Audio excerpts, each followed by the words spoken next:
Lady Gaga with an iconic response to Anderson Cooper about trans rumors in 60 Minutes interview. On a crisp February evening in 2011, the world watched as Anderson Cooper, the silver-haired maestro of 60 Minutes, sat across from Lady Gaga, a pop titan draped in enigma and fearless bravado. This wasn't just another celebrity puff piece, it was a collision of journalistic precision and unfiltered defiance, a moment that would ripple through pop culture lore for years to come. At the peak of her Born This Way era, Gaga was more than a singer. She was a movement, a lightning rod for adoration and scrutiny alike. Her meat dress had already scandalized the VMAs. Her songs were rewriting the soundtrack of a generation, and her every gesture was a Rorschach test for a public obsessed with decoding her. But when Cooper broached a rumor about her genderone, tied to whispers of transgender or intersex identity, Gaga didn't flinch. She didn't deflect. She delivered a response so sharp, so unapologetic, it became an anthem of its own. The setup was classic Anderson Cooper, polite but probing, a velvet glove hiding a steel edge. He asked about the persistent tabloid chatter that Gaga wasn't fully female, a rumor that had dogged her since Poker Face turned her into a household name. It was the kind of question that could have unraveled a lesser star, invasive, reductive, and steeped in the era's clumsy fascination with gender norms. In 2011, transgender visibility was still climbing out of the shadows, often met with sensationalism rather than understanding. The rumor wasn't just gossip, it was a cultural artifact, a lens into a society grappling with identity and difference. Most celebrities would have sidestepped it with a rehearsed laugh or a canned denial. Gaga? She leaned in. Why the hell am I going to waste my time and give a press release about whether or not I have a penis? She fired back, her New York accent slicing through the air like a switchblade. My fans don't care and neither do I. The words landed like a thunderclap, but she wasn't done. With a sly grin, she added, maybe I do. Would it be so terrible? In less than 30 seconds, she'd turned a gotcha moment into a manifesto equal parts, defiance, humor, and a middle finger to anyone who thought they could define her. To understand why this exchange hit so hard, you have to rewind to the Gaga of 2011. She was 24, a supernova of creativity and provocation, fresh off the Fame monster and riding the wave of Born This Way, an album that would become a rallying cry for the marginalized. Her persona was a kaleidoscope, part glam rock, part performance art, all boundary-shattering. She wore couture like armor, wielded her voice like a megaphone, and built a kingdom for her little monsters, the fans who saw themselves in her outsider ethos. But with that ascent came the vultures, the tabloids, the bloggers, the skeptics who couldn't fathom a woman so bold without inventing secrets to explain her. The gender rumor was their favorite toy, a crude attempt to box her in when she'd already torched the box. Cooper's synderesis wasn't just about the question, it was about control. Cooper, ever the consummate interviewer, didn't push too hard. He knew he'd struck gold. Gaga's response wasn't just a soundbite, it was a revelation of character. She wasn't here to play defense, she was here to challenge the premise itself. Why should she have to justify her existence?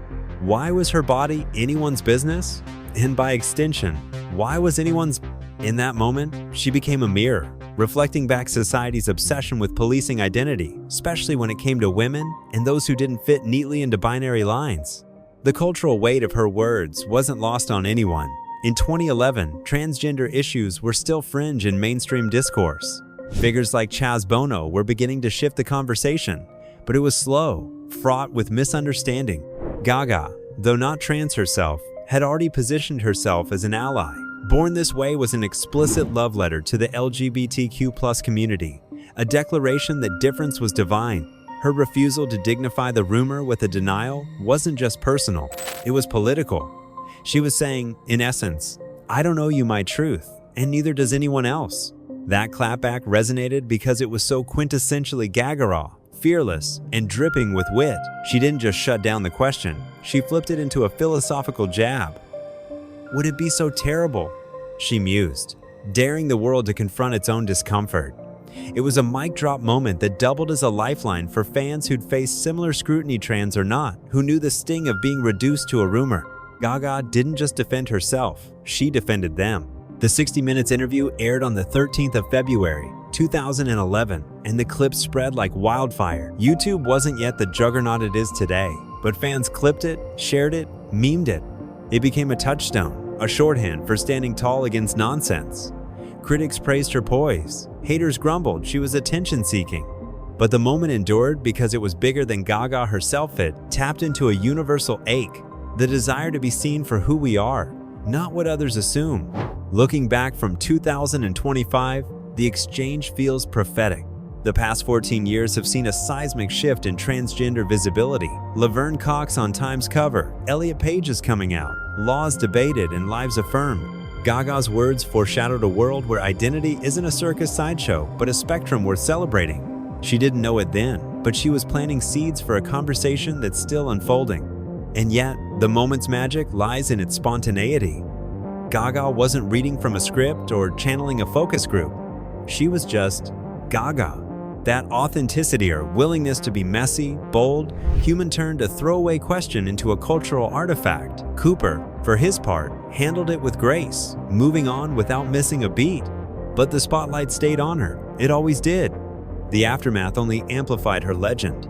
Born This Way dropped 3 months later, debuting at #1, its title track, a global hymn for self-love.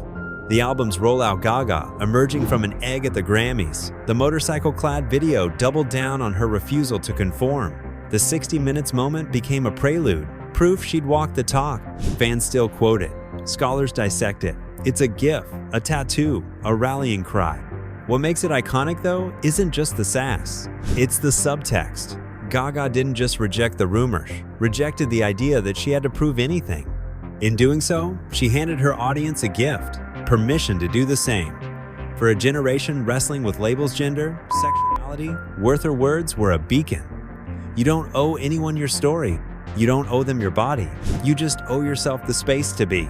Today, that 60 Minutes clip feels like a time capsule glimpse of Gaga at her rawest, before the Oscars, the Super Bowl, the Vegas residency. It's a reminder of why she mattered then and still does. She didn't just break molds, she melted them down and built something new. Cooper's question was a spark, her answer was the fire. And 14 years later, it still burns bright. So, what's the takeaway from Gaga's epic showdown with Anderson Cooper? It's not just about one killer quote, it's about the spark she lit. Picture this, a world where we don't have to explain ourselves, where we can just be loud and proud, no apologies needed. That's the Gaga effect. She didn't just dodge a bullet, she turned it into a boomerang and flung it back at the doubters. 14 years later, we're still cheering, still learning, still dancing to her beat. If this story fired you up, and how could it not? Smash that like button, share this video with your crew, and subscribe to the channel. Hit that bell icon too, because you won't want to miss what's next. Let's keep the Gaga spirit alive, unfiltered, unstoppable, and totally iconic. Who's with me?